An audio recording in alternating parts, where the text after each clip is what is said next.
this spell is significant. You probably wouldn't even need telekinesis. I haven't used it myself. I just saw videos of people using it and I saw how effective it is. So I imagine that in the higher skills, when you are at Apprentice or Adept, then, it would be more effective because, the higher the skill is, the longer it takes to gain a level, unless it's something like enchanting or smithing or alchemy. Or actually, I think alchemy does take longer the deeper you are in the skill. So that's probably like a programmer's error where they didn't change anything.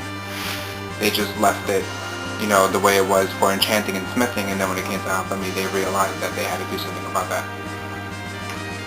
So, to gain alteration in the beginning, unless you just want to do alteration all the time, I would say use oak flesh, but keep in mind that oak flesh it only counts if you have an enemy coming at you, which is this guy here. He's the perfect candidate. I mean, you can go outside and get attacked by wolves, which are the weakest enemies in the game, and you can do that if you want to gain some light armor or heavy armor.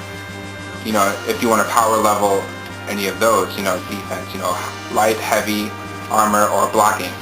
The wolves are the weakest. However, when it comes to blocking, the most damage you receive, the higher the level. So since wolves are the weakest, it would take such a long time.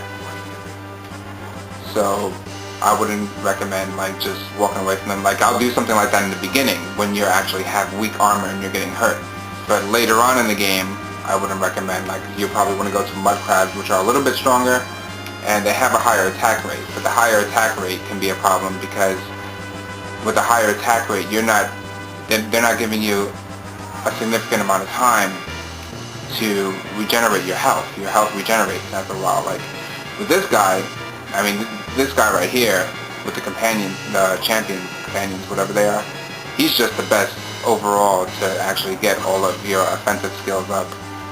Not all of your offensive skills, but just in terms of magic, alteration, even though it's technically a defensive skill, you need to be in battle, you need to be in combat to cast it. So this is the perfect time because he's just here attacking you, and since he's training with you, he's not trying to kill you.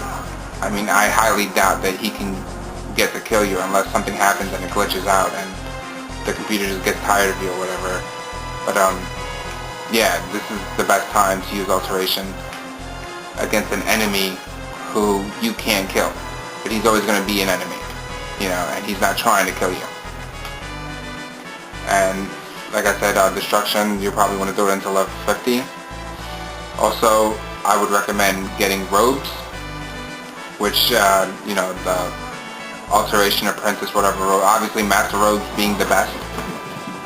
So you'll want to get those robes that help regenerate your magic. There's actually the best robes to get are the ones that increase both it actually decreases the type of magic depending on what it is. They have one for every base, actually.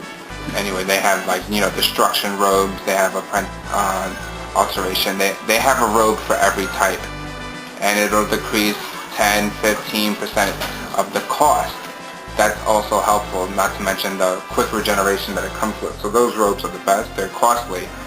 So in order to begin power leveling effectively all around, you're going to need money. These people over here, the companions, pretty much everyone in here trains you on your offensive skills and heavy armor and lighter, basically everything that you would, if you were making a knight. They train you on all those skills, and then you have a forge master here that sells, but they don't do that unless you join them. So you would have to join them, which means you would have to pass this part, this training part. Basically the first people you have to train, again if you have the money to actually pay for all this stuff.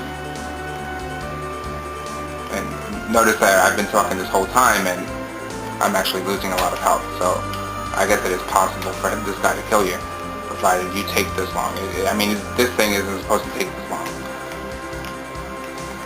But yeah, the people that are available to train in the beginning are Falendor, I believe that's his name, that's some elf or dark elf that's an archer. He trains you in archery, and you can actually do it for free, which is a glitch. Well, I probably wouldn't call it a glitch, but if he joins you, and the way you get him to join you is if you deliver a letter for him and lie or whatever, Basically, if you do that little side quest in his favor, then he's your friend and he'll join you for free.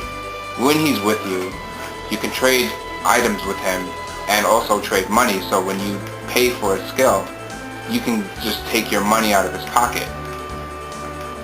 I strongly suggest, however, that whatever skill that you're planning on leveling up, like any skill that's low, just try to do it yourself in the beginning.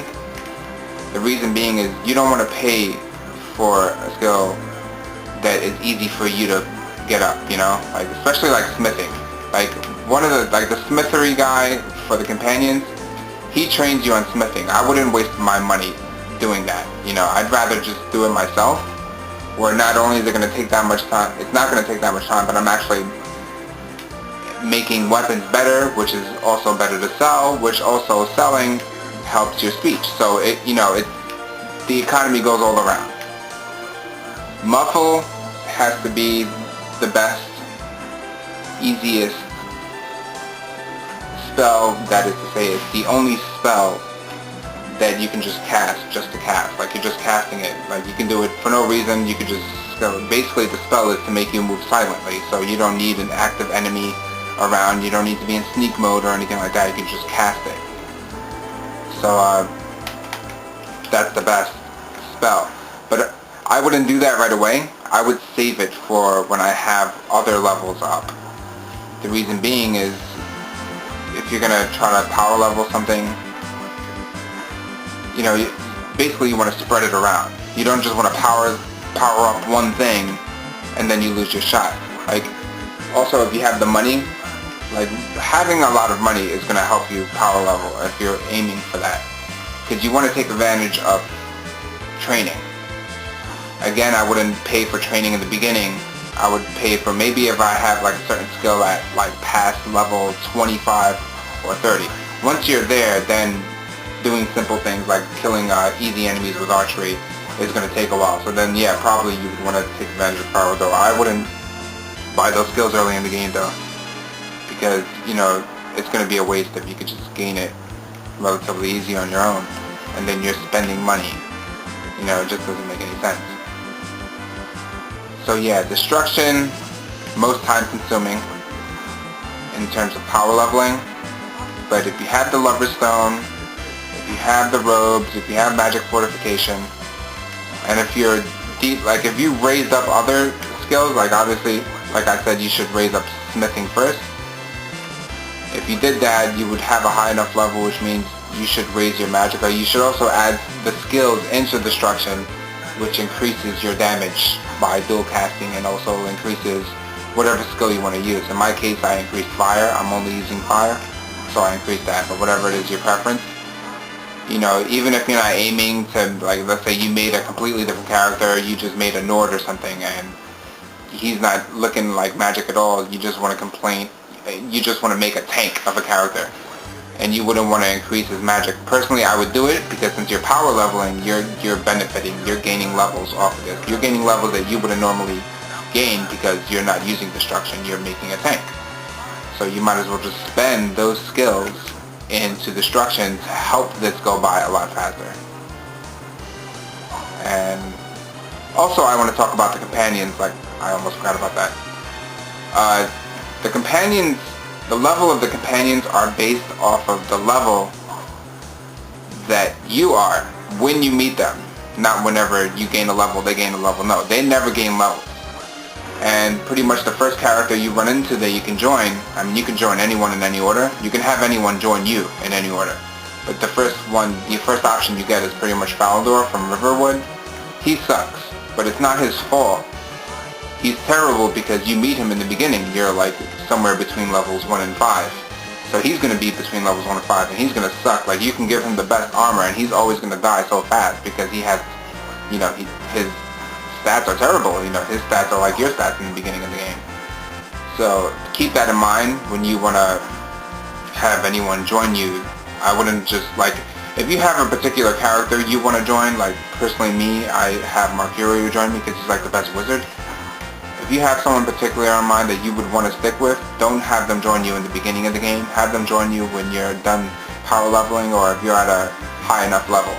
And then you'll have them with you and they'll be perfectly, they'll be good to go. So yeah, that's it.